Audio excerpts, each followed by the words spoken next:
Assalamualaikum warahmatullahi wabarakatuh. Perkenalkan, nama saya Tudani Safadia dengan NIM 228113346. Di sini saya akan menjelaskan tentang kontrak kerja.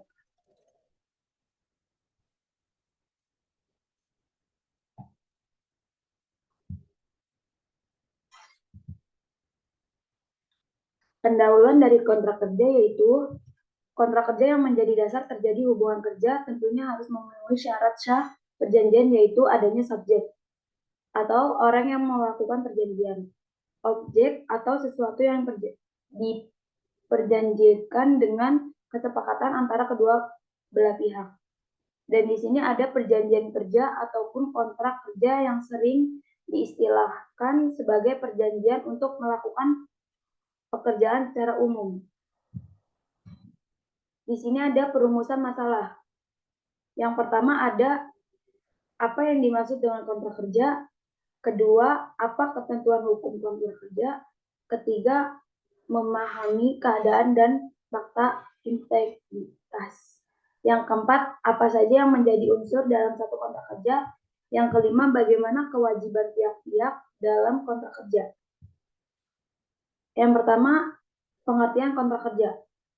Kontrak kerja adalah suatu perjanjian antara pekerja dan pengusaha secara lisan atau tertulis baik untuk waktu tertentu maupun waktu tidak tertentu yang memuat syarat-syarat kerja, hak, dan kewajiban. Kedua, ada ketentuan hukum kontrak kerja, yaitu ada kesepakatan kedua belah pihak. Yang kedua, ada kemampuan atau kecakapan melakukan pembuatan hukum. Yang ketiga, adanya pekerjaan yang diperjanjian. Yang keempat, pekerjaan yang diperjanjikan tidak bertentangan dengan ketertiban umum, kesulitan, dan peraturan perundang-undangan yang berlaku. Yang ketiga, ada memahami pengadaan dan fakta integritas. Mengutip dari KBBI, artinya integritas adalah mutu, sifat atau keadaan yang menunjukkan kesatuan yang utuh sehingga memiliki potensi dan kemampuan yang memancarkan kewibawaan atau kejujuran. Sedangkan fakta adalah bentuk perjanjian yang merupakan persetujuan tertulis atau dengan lisan yang dibuat oleh kedua pihak atau lebih tentang kesepakatan atau mutu, potensi dan kemampuan dalam menjaga wibawa atau kejujuran. Dan selanjutnya ada unsur hubungan kerja. Yang pertama, unsur pekerja. Unsur pekerja memastikan kedua belah pihak bahwa harus ada pekerjaan yang diperjanjikan. Yang kedua, unsur upah. Unsur upah memegang peran penting dalam hubungan kerja. Yang ketiga, unsur perintah.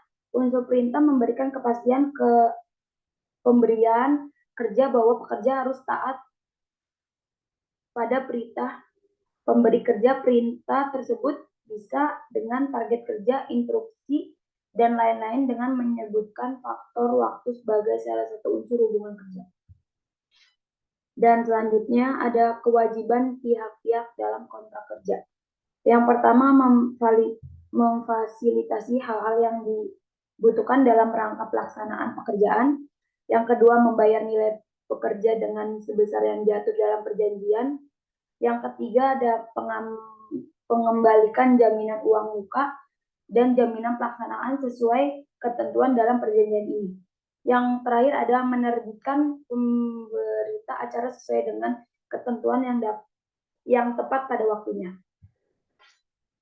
Dan di sini ada penutup dari bab ini, merupakan kesimpulan penelitian dari hasil kerja dan juga berisikan pembahasan bab sebelumnya secara ringkas dan juga berisi kontrak kerja terhadap kontrak kerja yang berlaku dan sedangkan dijalankan kontrak kerja tersebut.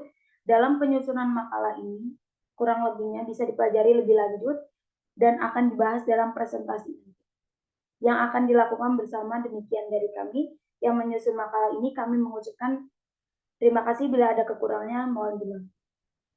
Waalaikumsalam warahmatullahi wabarakatuh.